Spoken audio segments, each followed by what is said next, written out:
Hello दोस्तों, good morning. अभी हम यूपी पीसीएस प्रीलिम्स 2023 की टेस्ट सीरीज कर रहे हैं, जिसमें हम 8 टेस्ट ये चल रहा है, 7 कंप्लीट हो चुके हैं, 8 के भी 50 क्वेश्चन हो चुके हैं। अभी हम 51 क्वेश्चन से शुरू करेंगे। चलिए शुरू करते हैं। 51 नंबर क्वेश्चन, निम्नलिखित कथनों में से कौन सा ग्रेफाइट के संबंध में सत्य है? ये कार्बन का शुद्ध क्रिस्टलीय अपर रूप है, ये भी ठीक है। ये लुब्रिकेंट के रूप में प्रयोग होता है।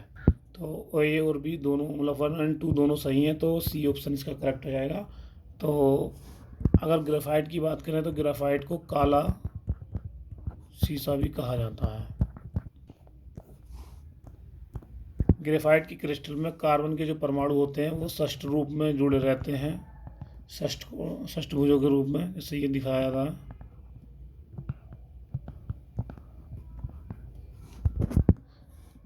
कार्बन के परतों के मध्य क्या होता है, ये वांडर वाल फोर्स के द्वारा एक दूसरे से जुड़े रहते हैं। यहाँ क्या है, इन दोनों के बीच में क्या लगता है, वांडर वाल फोर्स लगता है। तो इससे क्या होती है, ये एक दूसरे की परतें आसानी से फिसल जाती हैं।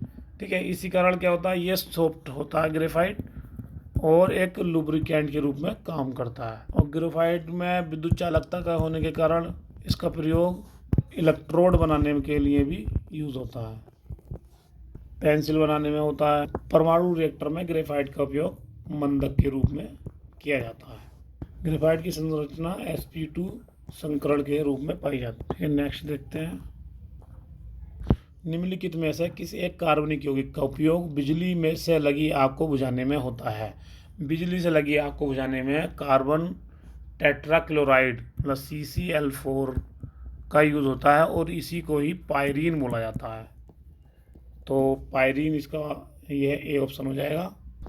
पायरीन की बात करें, मतलब कार्बन टेट्राक्लोराइड की बात करें, तो ये एक रंगीन और वाष्पशील द्रव है,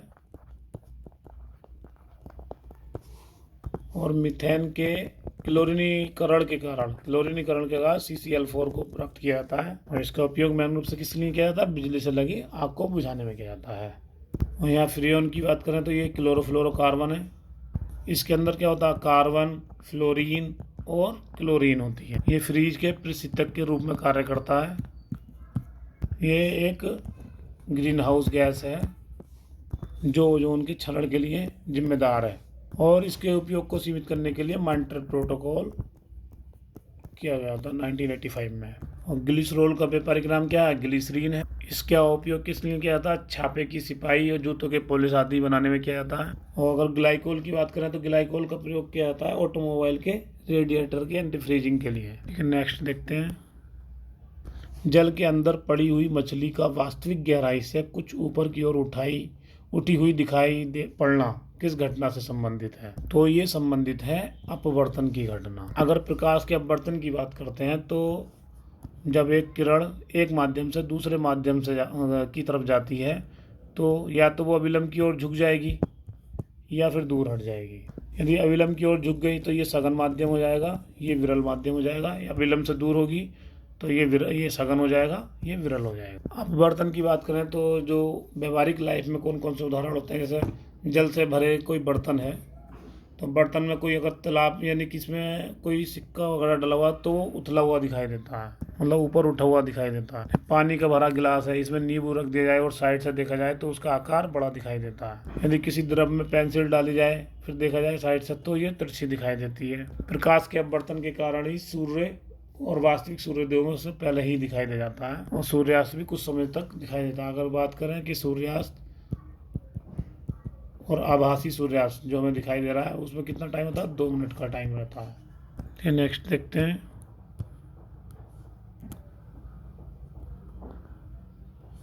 कथन और कार्य देखें कि ट्यूबलाइट में विद्युत प्रवाह होने पर इसके दोनों सिरों, जिसे पोल्स बोलते हैं, दोनों सिरों के मध्य इलेक्ट्रॉन तीव्र गति से गमन करते हैं। तो मान लिया ये ट्यूबलाइट है, तो ट्यूबलाइट में दोनों पोल कर दिए, तो ये सप्लाई जब जाएगी, कोई भी ऐसी सप्लाई दे दें तो इसमें क्या होगा, दोनों पोल्स के इलेक्ट्रॉन तीव्र गति से मध्य गमन करने लगता है। तो बिल्कुल ठीक है। ये इलेक्ट्रॉन मरकरी गैस के अणुओं से टकराते हैं, जिनमें दोलन के परिणाम स्वरूप परावैंगनी प्रकाश उत्पन्न होता है। परावैंगनिक प्रकाश उत्पन्न करते हैं। तो परावैंगनिक प्रकाश क्या, मनुष्य की आँख जो है इस विकिरण को देखने में समर्थ नहीं है, तो क्या करते हैं, शीशे की ट्यूब को प्रतिदीप्त पदार्थ से लेपित कर दिया जाता है, जिससे श्वेत प्रकाश जनरेट होता है। तो मतलब ये भी ठीक है, ये ठीक है, लेकिन ये इसकी व्याख्या नहीं करता कि हाँ इलेक्ट्रॉन तीव्र की बात हो रही है। तो इसका ए ऑप्शन सही हो जाएगा, ए और आर दोनों सही हैं, आर ए की सही व्याख्या नहीं करता। नेक्स्ट देखते हैं, निम्नलिखित में से कौन सा एक रेडियो एक्टिव तत्व नहीं है। तो फ्रेंसियम, एस्टेटाइन और जर्कोनियम और ट्रिटियम। जर्कोनियम इसका सही आंसर हो जाएगा, क्योंकि इसका परमाणु क्रमांक कितना है, इसका परमाणु क्रमांक 40 है। और अगर बात करें कि रेडियो एक्टिव पदार्थ की बात करें, तो जिसका परमाणु क्रमांक 80 से ऊपर होता है वो रेडियो एक्टिव तत्व का प्रदर्शित करते हैं। तो जर्कोनियम क्या हो जाएगा, इसका रेडियो एक्टिव तत्व नहीं है। नेक्स्ट देखते हैं, घड़ी में स्फटिक क्रिस्टल का कार्य निम्न में से किस पर आधारित होता है। तो कुछ पदार्थों में यांत्रिक दबाव के कारण विद्युत, जब वो क्रिस्टल इफेक्ट करते हैं, ये यांत्रिक दबाव के कारण क्या होगा, इलेक्ट्रिकल विद्युत जनरेट होती है, मतलब उत्पन्न करने की क्षमता होती है। इसे क्या कहते हैं, पीजो, मतलब दाब विद्युत प्रभाव भी कहते हैं, और इंग्लिश में पीजो इलेक्ट्रिक इफेक्ट भी कहते हैं। तो घड़ी में जो प्रयुक्त स्फटिक क्रिस्टल का कार्य होता है वो दाब विद्युत प्रभाव के कारण ही पर आधारित होता है, और इसे ही पीजो इलेक्ट्रिक इफेक्ट भी कहते हैं। ठीक है, नेक्स्ट क्वेश्चन देखते हैं, निम्नलिखित में से असत्य कथन का चयन करना। कैसीन एक फास्फोप्रोटीन है जो दूध का रंग सफ़ेद करता है। बिल्कुल सही है, क्योंकि कैसीन क्या है, कैसीन एक प्रोटीन है, फास्फोप्रोटीन। दूध का रंग सफ़ेद किसकी वजह से होता है, कैसीन के कारण होता है। ये भी क्वेश्चन हो सकता है। गाय के दूध में बीटा कैरोटीन की उपस्थिति में पीलापन होता है, ये भी ठीक है। क्वेश्चन ये भी आता था कि गाय का दूध पीलापन किस वजह से होता है, कैरोटीन की वजह से होता है, और यहाँ प्रॉपर दे दिया कि बीटा कैरोटीन की उपस्थिति के कारण होता है। दूध प्रोटीन को पचाने का एंजाइम रेनिन है, बिल्कुल ठीक है। शिशुओं को जठर रस में रेनिन अनुपस्थित होता है, जबकि वयस्कों में पाया जाता है, तो ये गलत हो जाएगा, क्योंकि शिशुओं में जठर रस रेनिन नामक दूध प्रोटीन को पचाने वाला एंजाइम उपस्थित होता है, और जबकि वयस्कों में नहीं पाया जाता। ये रेनिन दूध में घुलनशील प्रोटीन, कैसीन को अर्धठोस और कम घुलनशील कैल्शियम पैराकिसिनेट में परिवर्तित कर दूध को दही में जमा देता है। ठीक है, तो यहाँ सत्य कथन की बात करें तो कौन सा सत्य हो जाएगा, डी हो जाएगा, क्योंकि जठर रस क्या है, शिशुओं में उपस्थित रहता है और वयस्कों में नहीं रहता, क्योंकि दूध को जो पाचन कराता है वो कौन कराता है, यही कराता है रेनिन। नेक्स्ट क्वेश्चन देखते हैं, बालों के झड़ने की समस्या निम्न में से किस विटामिन की कमी से होती है। तो कल भी बताया था, ये विटामिन B7 की वजह से होती है, और विटामिन B7 का नाम क्या है, बायोटीन, और इसकी कमी से ही चर्म रोग या बालों के झड़ने की समस्या आती है। और विटामिन ए का अगर नाम देखें तो इसका नाम है रेटिनोल। ठीक है, इसकी कमी से प्रतिद्वंदी वगैरह होती है। और विटामिन B2 होती है राइबोफ्लेविन, इसकी कमी से किलोसिस रोग होता है। B9 क्या है, फोलिक एसिड, और इसी कमी से क्या होता है, रक्त क्षीणता इत्यादि होता है। नेक्स्ट देखते हैं, निम्नलिखित कथनों पर विचार करें। ब्राइट्स रोग को नेफ्राइटिस भी कहते हैं, सही एकदम। ये शरीर में वृक्क को प्रभावित करता है, ये भी ठीक है। तो ये क्या होता है, इस रोग में वृक्क मतलब किडनी को जो कार्य करने की होती है उसमें गड़बड़ी हो जाती है। इसके परिणामस्वरूप क्या होता है, जो अपना रुधिर होता है ब्लड में, यूरिया की मात्रा बढ़ जाती है। ठीक है, तो इसका सी ऑप्शन इसका सही हो जाएगा, क्योंकि इसने क्या पूछा है, सत्य कथन पूछा है। नेक्स्ट क्वेश्चन देखते हैं, निम्नलिखित कथनों पर विचार करें। भौतिक परिवर्तन एक स्थायी परिवर्तन है जिसमें कोई नया पदार्थ नहीं बनता है। तो ये स्थायी परिवर्तन नहीं है, ये अस्थायी परिवर्तन है, क्योंकि इसमें कोई नया पदार्थ नहीं बन रहा। जैसे मान लिया बर्फ़ है, बर्फ़ को पानी में बदल दिया तो ये रासायनिक परिवर्तन हो गया। वाटर से दोबारा फ्रीजर में रख के इसे बर्फ़ में जमा कर दिया, ये भौतिक परिवर्तन कहलाता है। तो इसमें कोई नया पदार्थ नहीं बन रहा है, तो ए ऑप्शन मतलब पहला नंबर गलत हो जाएगा। और रासायनिक परिवर्तन प्राय अनुत्क्रमणीय होता है, और परिवर्तन में अत्यधिक मात्रा में उष्मा अवशोषित होती है, तो ये बिल्कुल ठीक है। तो ए गलत है, तो इन्होंने क्या पूछा, सत्य कथन, तो ए ऑप्शन बिल्कुल ठीक हो जाएगा। ठीक है, अगला क्वेश्चन देखते हैं। निम्नलिखित युग्मों पर विचार करें, व्यापारिक नाम और रासायनिक नाम। और यूरिया की बात करें तो यूरिया को कार्बामाइड बोला जाता है, बिल्कुल ठीक है। फिनोल की बात करें तो हाइड्रोक्सी बेंजीन बोला जाता है, ये भी ठीक है। और अगर क्लोरोफॉर्म की बात करें तो इसे ट्राइक्लोरोमेथेन बोला जाता है, ये भी बिल्कुल सही है। तो तीन ऑप्शन सही है, तो डी ऑप्शन इसका सही हो जाएगा। नेक्स्ट देखते हैं। चांदी के निम्नलिखित यौगिकों में से किस एक को हॉर्न सिल्वर बोला भी कहा जाता है? तो हॉर्न सिल्वर बोला जाता है सिल्वर ब्रोमाइड को। इसका उपयोग कहाँ किया जाता है? इसका उपयोग किया जाता है फोटो क्रोमेटिक कांच में। और सिल्वर ब्रोमाइड किस लिए? फोटोग्राफी के लिए उपयोग किया जाता है। और सल्फर आयोडाइड की बात करें तो कृत्रिम वर्षा में यूज़ किया जाता है, ठीक है। अगला कृत्रिम वर्षा कराने के लिए। नेक्स्ट क्वेश्चन देखते हैं। निम्नलिखित बहुलक तंतुओं में से कौन सा एक ऊन के स्थान पर प्रयुक्त होता है? तो ऊन के स्थान पर जो प्रयुक्त होता है वो है नायलॉन। इसका उपयोग किस लिए किया जाता है? इसका उपयोग सिंथेटिक कंबल और स्वेटर बनाने के लिए किया जाता है। और यहाँ नायलॉन की बात करें तो नायलॉन क्या है? मानव द्वारा संश्लेषित किया गया प्रथम रेशा नायलॉन है, ठीक है। इसका कब किया गया था? ये 1935 में इसका निर्माण किया गया था। और ये पॉलीएमाइड श्रेणी का होता है, ठीक है। नेक्स्ट देखते हैं। कथन और कारण दिए हुए। हरित लवक को कोशिका का रसोईघर कहा जाता है, बिल्कुल ठीक है। इसमें मौजूद वर्णकों की सहायता से प्रकाश संश्लेषण की क्रिया संपन्न होती है। तो ये इसकी सही व्याख्या करता है, क्योंकि इसमें मौजूद वर्णक क्या करते हैं? सहायता से प्रकाश संश्लेषण की क्रिया संपन्न करते हैं। और हरित लवक कोशिका का घर है, क्योंकि ग्रीनरी से प्रकाश संश्लेषण। तो क्या हुआ? ये ऑप्शन इसका करेक्ट हो जाएगा। अगर बात करें हरित लवक में पर्णहरित के अलावा और क्या होता है? कैरोटीन और कैरोटीन एंड जेंटोफिल नामक वर्णक भी पाया जाता है, ठीक है। नेक्स्ट देखते हैं। विभ्रमी पदार्थ लिसर्जिक एसिड डाइथाइलिमाइड, जिसे एलएसडी के नाम से भी जाना जाता है, प्राप्त किया जाता है। तो ये प्राप्त किया जाता है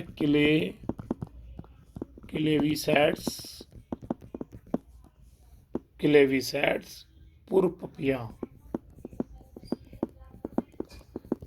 कवक से प्राप्त किया जाता है। तो इसका बी ऑप्शन सही हो जाएगा। और एलएसडी मनुष्य के व्यवहार, मनोसत्ता, इंद्रिया, इनका नियमन करने में सहायता करने वाले मस्तिष्क रासायनिक सेरोटीन की क्रिया में हस्तक्षेप करती है, ठीक है। ध्यान रखना कि विभ्रमी पदार्थ लिसर्जिक एसिड, ठीक है, ये किससे? कवक से। अगर ये भी आ जाए कौन से किया जाता है? क्लेविसैरस, ठीक है। नेक्स्ट देखते हैं। निम्नलिखित कथनों पर विचार करें। धान में खैरा रोग जिंक की कमी से होता है, बिल्कुल ठीक है। नींबू में डाइबैक रोग कॉपर की कमी से होता है, ये भी ठीक है। मटर में मार्स रोग मैग्नीज की कमी से होता है, ये भी ठीक है। आम में लिटिल लीफ रोग कैल्शियम की कमी से होता है, ये कैल्शियम की कमी से नहीं होता, ये जस्ते की कमी से होता है।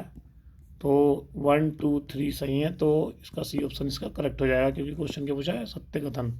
यहाँ जिंक की बात करें तो जिंक क्या है? पौधे में वृद्धि हार्मोन, मतलब जो ऑक्सीजन होता है उसके लिए महत्वपूर्ण घटक है। इसी कमी से कौन कौन से रोग होते हैं? हम ये क्या बात कर रहे हैं? जिंक की अगर कमी हो जाए तो कौन कौन से रोग होते हैं? अगर धान की बात करें तो धान में हमने देख लिया खैरा रोग किसकी कमी से होता है? जिंक की कमी। और अगर मक्का की बात करें तो मक्का में खैरा रोग मतलब जिंक की कमी से क्या होता है? वाइट बड रोग। और पीकन नट में गुच्छा रोग। अमरूद की बात करें तो अमरूद में ब्रोंजिंग। और आम की बात करें तो आम में लीफ स्कॉर्च, ठीक है। ध्यान रखना, जिंक की कमी से धान में खैरा रोग, मक्का में वाइट बड, और पीकन नट में गुच्छा, अमरूद में ब्रोंजिंग, और आम में लीफ स्कॉर्च। और यहाँ हम कॉपर की बात करें तो कॉपर की कमी से कौन कौन सा रोग होता है? तो नींबू का डाइबैक रोग होगी, एक होता है धाने में रिक्लेमिनेशन, और नींबू में एक डाइबैक और लिटिल लीफ। और फलों में कौन सा रोग होता है कॉपर की कमी से?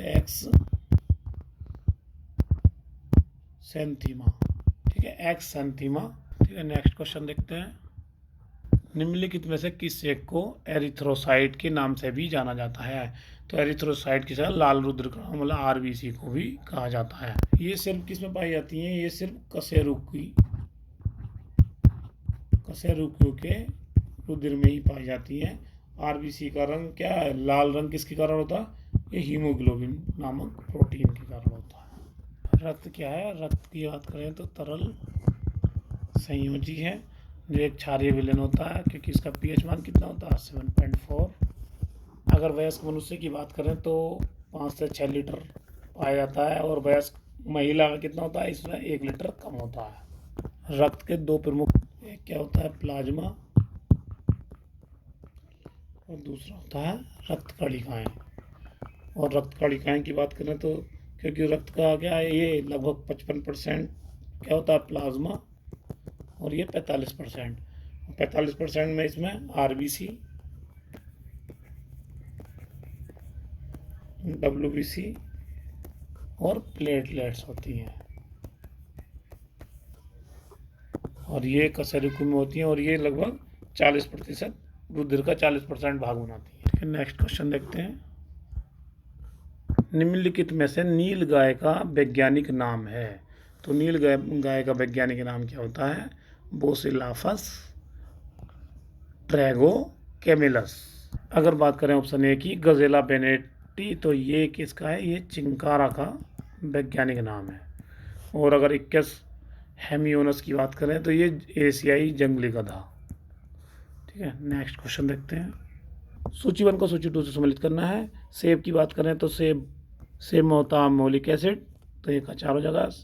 और अगर शीतल पेय एंड वाटर सोडा में कार्बनिक अम्ल होता है। सिरके की बात करें तो एसिटिक एसिड होता है। खट्टी की बात करें तो लैक्टिक एसिड होता है। तो ऑप्शन नंबर 20 का करेक्ट हो जाएगा, 4 1 2 3। नेक्स्ट देखते हैं। निम्नलिखित में से कौन सा एक सही सम्मिलित नहीं है? अगर एंटोमोलॉजी क्या? कीटों का वैज्ञानिक अध्ययन, बिल्कुल ठीक है। माइकोलॉजी की बात करें तो ये ये मेलेकोलॉजी है। मेलेकोलॉजी की बात करें तो मेलेकोलॉजी किसका अध्ययन करता है? मोलस्का और इनके खोलों का। ठीक है, मोलस्का और इनके खोलों का अध्ययन करता है। और ये मेलेकोलॉजी और माइकोलॉजी क्या होता है? कवक का अध्ययन, तो इसका बी ऑप्शन सही हो जाएगा। एंथोलॉजी की बात करें तो ये फूलों का अध्ययन, और फ्रेनोलॉजी मस्तिष्क के विभिन्न भागों का अध्ययन। ठीक है, ध्यान रखना, एंटोमोलॉजी और मेलेकोलॉजी मोलस्का, एंथोलॉजी फूलों का, और फ्रेनोलॉजी मस्तिष्क के विभिन्न भागों का। ठीक है, नेक्स्ट देखते हैं। क्लोरीन की गैस सन 1774 में किसके द्वारा की गई थी? तो ये की गई थी सीले के द्वारा, कार्ल विल्हेम सीले। क्लोरीन क्या एक हैलोजन तत्व है? ठीक है, नेक्स्ट क्वेश्चन देखते हैं। निम्नलिखित युग में से कौन सा सही नहीं है? अगर टिटनेस की बात करें तो प्रभावित अंग क्या है? तंत्रिका तंत्र, तो बिल्कुल ठीक है। अगर निमोनिया की बात करें तो निमोनिया से फेफड़ा प्रभावित होता है। टाइफाइड की बात करें तो टाइफाइड से अस्थि मज्जा नहीं, ये आंत होती है। ठीक है, और डिप्थीरिया की बात करें तो सीजनली, तो सी इसका ऑप्शन सही हो जाएगा। और टाइफाइड किससे होता है? जीवाणु से होता है, ये सैल्मोनेला टाइफी जीवाणु से होता है। ठीक है, नेक्स्ट क्वेश्चन देखते हैं। सूची 1 को सूची 2 से सम्मिलित करना। प्रदूषक और प्रभावित करता है। तो एस्बेस्टस धूल की बात करें तो एस्बेस्टस धूल किससे होती है? ये प्रभावित करती है फेफड़ों को। सीसा उधर को। पारा किससे करता है? रक्त धारा को। और कार्बन मोनोऑक्साइड मस्तिष्क को। तो इसका ऑप्शन हो जाएगा सी। 4 3 2 1। नेक्स्ट क्वेश्चन देखते हैं। निम्नलिखित में से कौन सा कैलेमाइन किसका अयस्क है? तो कैलेमाइन किसका अयस्क है? जिंक का अयस्क है। और कैलेमाइन के आणविक सूत्र की बात करें तो Fe2O4Zn। अगर कॉपर के अयस्क की बात करें तो इसका क्या है? क्यूपराइट। और अगर आयरन की बात करें तो आयरन के क्या है? मैग्नेटाइट, हेमेटाइट और लिमोनाइट और सिडेराइट। ठीक है, अगर पारा की बात करें तो पारा का है सिनेमार। ठीक है, नेक्स्ट क्वेश्चन देखते हैं। एंथोलॉजी निम्नलिखित में किसका अध्ययन करता है? तो एंथोलॉजी किसका करता है? फूलों का अध्ययन। और घास के अध्ययन की बात करें तो एग्रोस्टोलॉजी। और जलीय जीवों की बात करें तो एक्वाकल्चर। और अगर वन संवर्धन की बात करते हैं तो ये सिल्वीकल्चर। ठीक है, नेक्स्ट देखते हैं। निम्नलिखित युग्मों में से को विचार कीजिए। अंतःस्रावी रोग हैं और ये कारण है। वायरोलिज्म की बात करें तो एड्रेनालिन से अधिक स्राव के कारण, ये बिल्कुल ठीक है, वायरोलिज्म रोग होता है। ग्वाइटर के कारण क्या होता है? थायरोक्सिन हार्मोन की कमी के कारण ग्वाइटर रोग होता है, ये भी सही है। टिटेनी क्या है, पैराथार्मोन की कम मात्रा में स्रावण होने के कारण भी टिटेनी रोग होता है। तो ये उपरोक्त सभी से कथन सत्य हैं, तो डी ऑप्शन इसका करेक्ट हो जाएगा। नेक्स्ट देखते हैं, निम्नलिखित में से कौन सा वास्तविक मछली है? कैटफिश, समुद्री घोड़ा, गिटार फिश, पाइप फिश। तो ये वास्तविक मछली है सारी, तो ऑप्शन डी इसका करेक्ट हो जाएगा। नेक्स्ट क्वेश्चन देखते हैं, निम्नलिखित युग्मों में से कौन सा एक सही सुमेलित नहीं है? इरेप्सिन की बात करते हैं तो ये पॉलीपेप्टाइड को एमिनो अम्ल में बदलता है। इरेप्सिन बिल्कुल ठीक है, लास्ट में यही होता है कि जो प्रोटीन जो स्टार्टिंग से चलता है तो पॉलीपेप्टाइड को एमिनो अम्ल में बदलता है। पेप्सिन ये स्टार्टिंग में जो ये क्या है, सारे पाचन एंजाइम है। तो पेप्सिन क्या करता है, प्रोटीन को पेप्टोन में बदलता है, ठीक है। और सुक्रेज की बात करें तो ये क्या करता है, ये सुक्रोज को ग्लूकोज में बदलता नहीं, एंजाइम सुक्रोज को फ्रक्टोज में बदलता है ये, ठीक है। तो सी ऑप्शन इसका सही हो जाएगा। लाइपेज क्या है, वसाओं को वसीय अम्ल तथा ग्लिसरॉल में बदलता है, ठीक है। तो ये ध्यान रखना, ये सारे पाचन एंजाइम है और कहाँ पाए जाते हैं, ये छोटी आंत में पाए जाते हैं, ठीक है। नेक्स्ट देखते हैं, इंसुलिन के अतिस्रावण के फलस्वरूप कौन सा रोग होता है? इसमें ये रोग होता है हाइपोग्लाइसीमिया। तो इंसुलिन का अगर अतिस्रावण होगा तो क्या होगा, ग्लूकोज की मात्रा कम हो जाएगी, तो हाइपोग्लाइसीमिया रोग हो जाता है। और इंसुलिन के कम स्रावण के कारण कौन सा होता है, मधुमेह रोग होता है, ठीक है। नेक्स्ट देखते हैं,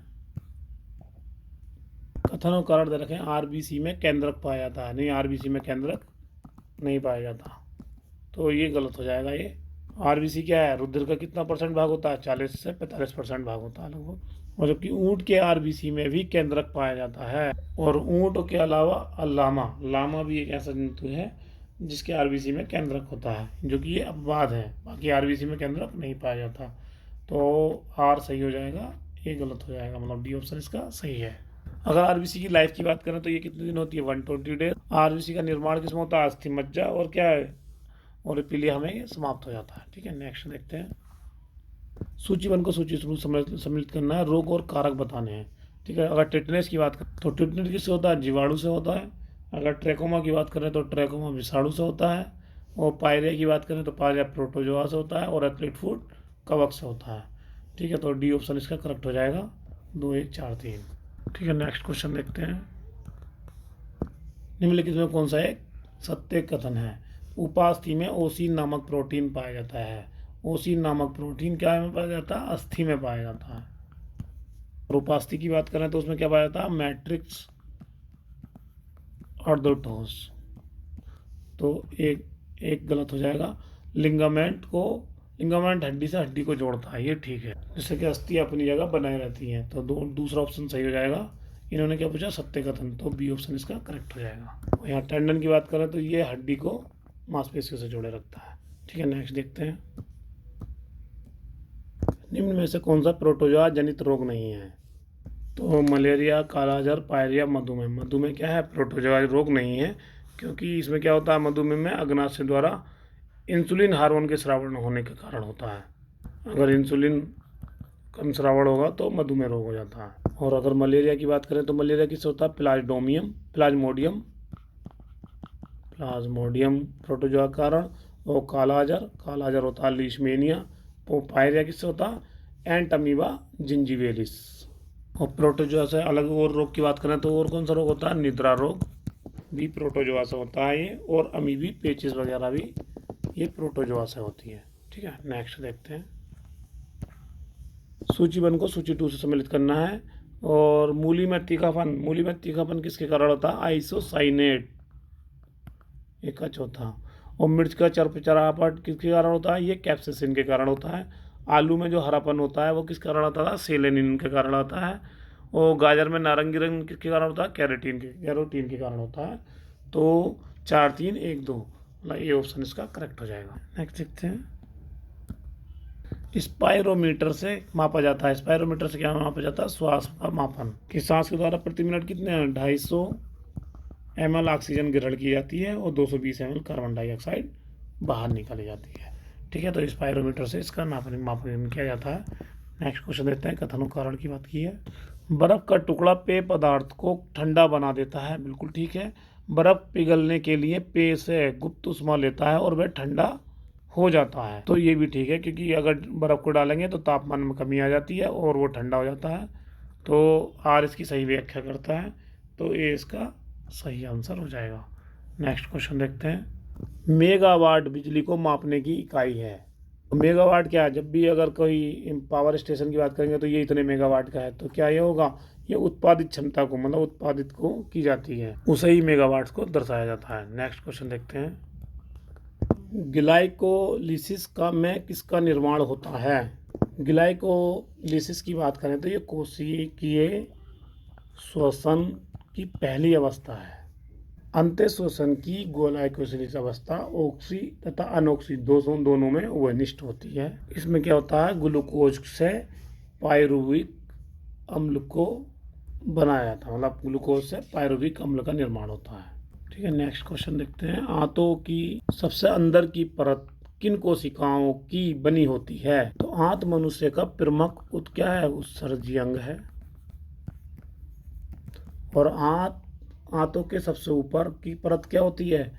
एपिथीलियम कोशिकाओं से बनी होती है। ये कोशिकाएं क्या होती हैं? कुछ लवणों का उत्सर्जन करती हैं। ये लवण मल के साथ क्या होते हैं? शरीर से बाहर निकल जाते हैं। रुधिर के रासायनिक संगठन का वास्तविक नियंत्रण किसे माना जाता है? तो ये माना जाता है नेफ्रॉन को। नेफ्रॉन क्या है? ये किडनी की फंक्शनल यूनिट होती है, मतलब वृक्क बोलते हैं किडनी को, उसकी कार्यात्मक इकाई है। इसे उत्सर्जन इकाई भी कहते हैं। नेफ्रॉन ही रुधिर के रासायनिक संगठन का वास्तविक निर्माण का कार्य करती है, तो इसका ऑप्शन सही रहेगा ये। नेक्स्ट क्वेश्चन देखते हैं। निम्नलिखित में से कौन सा पादप हार्मोन शीर्ष प्रभावित को समाप्त करता है? तो ये करता है ऑक्सिन। ऑक्सिन क्या है? एक प्रकार का पादप हार्मोन है। यह हार्मोन शीर्ष प्रभावित को समाप्त करता है तथा कोशिकाओं की लंबाई में क्या करता है? ये वृद्धि करता है। तो अगर ये भी क्वेश्चन पूछ लिया जाए कि लंबाई में वृद्धि करने के लिए कौन सा हार्मोन यूज किया होता है, तो वो क्या है? ऑक्सिन। नेक्स्ट देखते हैं। सूची 1 को सूची 2 से सम्मिलित करना है। जीव और गुणसूत्र की बात कर रहे हैं, तो मनुष्य का गुणसूत्र कितने होते हैं? 23 जोड़े होते हैं, मतलब 46 होते हैं। तो पहला सही है। कुत्ते में कितने होते हैं? कुत्ते में 78 होते हैं। घोड़ा में कितने होते हैं? 64। और कबूतर में 80। तो ध्यान रखना है ये। तो 1 2 3 4 मतलब डी ऑप्शन इसका करेक्ट हो जाएगा। निम्नलिखित कथनों पर विचार कीजिए। राष्ट्रीय रासायनिक प्रयोगशाला पुणे में अवस्थित है।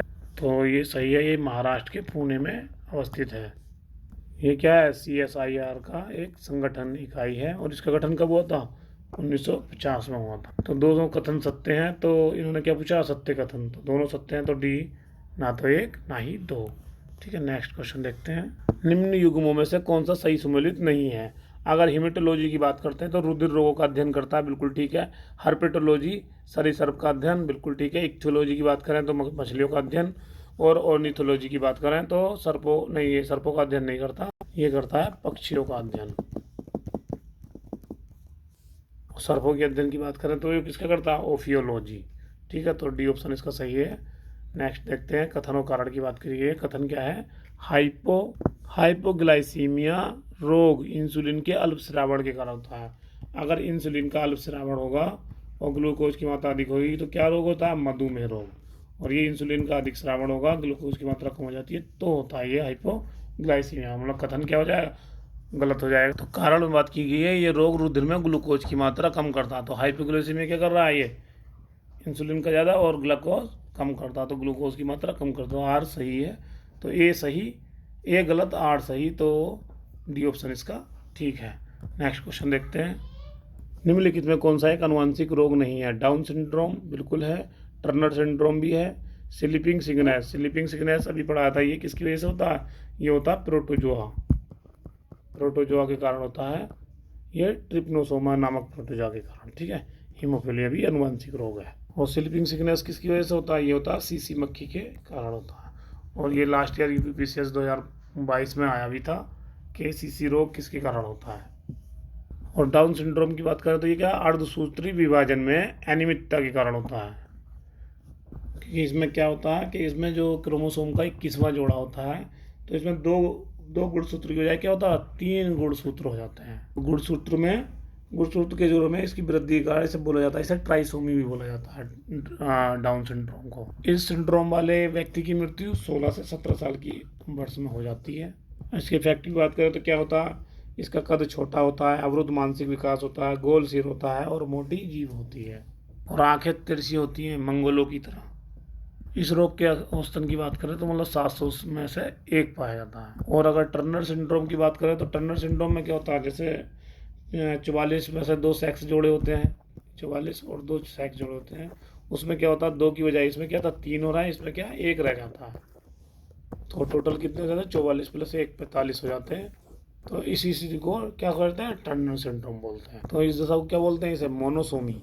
इससे पीड़ित महिलाओं को क्या होता है, महिलाओं का कद छोटा हो जाता है, जननांग क्या होते हैं अविकसित होते हैं। इससे क्या स्त्रियां क्या हो जाती हैं बांझ हो जाती हैं। और हीमोफीलिया की बात करें तो इसमें क्या होता है कि इसमें कुछ प्रोटीन की कमी का रक्त का थक्का नहीं बन पाता। ठीक है, नेक्स्ट क्वेश्चन देखते हैं।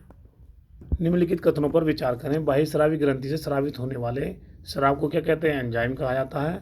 और अंतस्रावी ग्रंथि से स्रावित होने वाले स्राव को हार्मोन कहा जाता है। तो ये दोनों कथन सत्य हैं। शरीर की ऐसी ग्रंथियां जिनके द्वारा स्रावित स्राव विभिन्न अंगों तक पहुंचाने में वाहिनियों और नालिकाओं होती हैं उसे बाह्यस्रावी ग्रंथियां कहते हैं।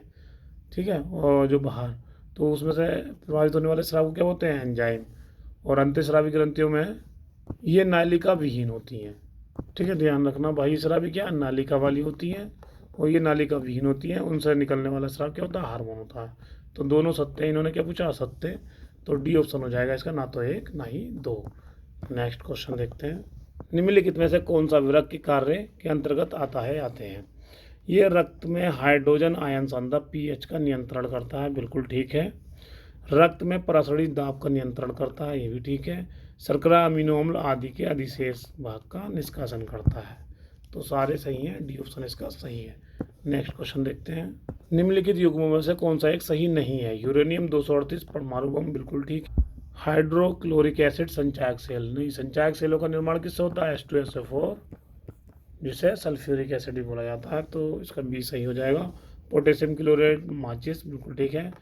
मैग्नीज डाइऑक्साइड शुष्क सेल, तो बी ऑप्शन इसका करेक्ट है। नेक्स्ट क्वेश्चन देखते हैं। एडीज मच्छर के काटने से कौन सा रोग होता है। तो एडीज मच्छर के काटने से क्या होता है डेंगू, पीत ज्वर और चिकनगुनिया। तो 1 2 3 मतलब बी ऑप्शन इसका करेक्ट हो जाएगा।